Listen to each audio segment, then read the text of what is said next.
imagine. And how did you end up Princeton? I mean, that's a very expensive, fancy education, and you went into journalism and you didn't try to become another Walter Lippmann, you ended up in television journalism. How did that happen, John? And my mother said, gee, you're in this profession with the clowns and the jugglers. When are you going to go get a graduate degree and get a real job? It happened because I didn't like school, and I thought if I worked for a year, I might appreciate it more. And I applied and was accepted to the University of Chicago School of Hospital Management. So I thought... Oh, so you tried to follow in your brother's footsteps, sort of. Sort of. I was not as smart as he. I'm still not as smart as he. He's reading Human Action in the bathroom as we speak. But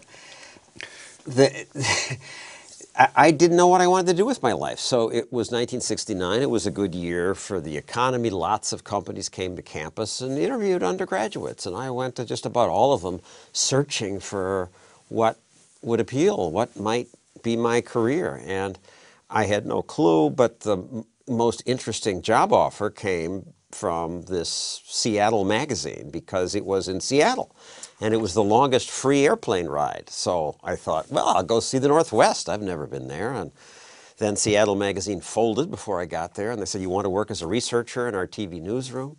I said, sure. I'd never even watched television news. And I'd never done journalism. I was the business manager of the Daily Princetonian. And once I tried to write a story and they said, no, leave the journalism to us. And I'd gotten my worst grades in English always. But I learned through fear. My immigrant parents had always said, you better work hard or you'll freeze in the dark.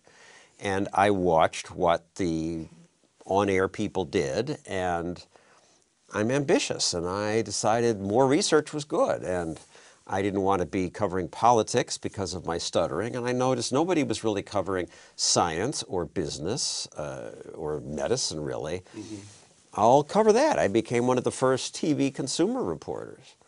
And then I would get angry at the businessman who I thought was cheating people. So I would do stings. We would take a TV set to a bunch of repair shops with a loose part. Most would say, loose part, no charge. Some would say, I got to take it in. Charges $200 later. And, you know, no journalism school taught that. I just did it because I thought it was good television. And maybe it's not good journalism because I was a crusading journalist and the pompous reporters of the time did not approve of that kind of thing. But that is what won me my Emmys. You had a very big career. You start in local television in Seattle, you go to a local station in New York, which of course is where you go when you're being noticed.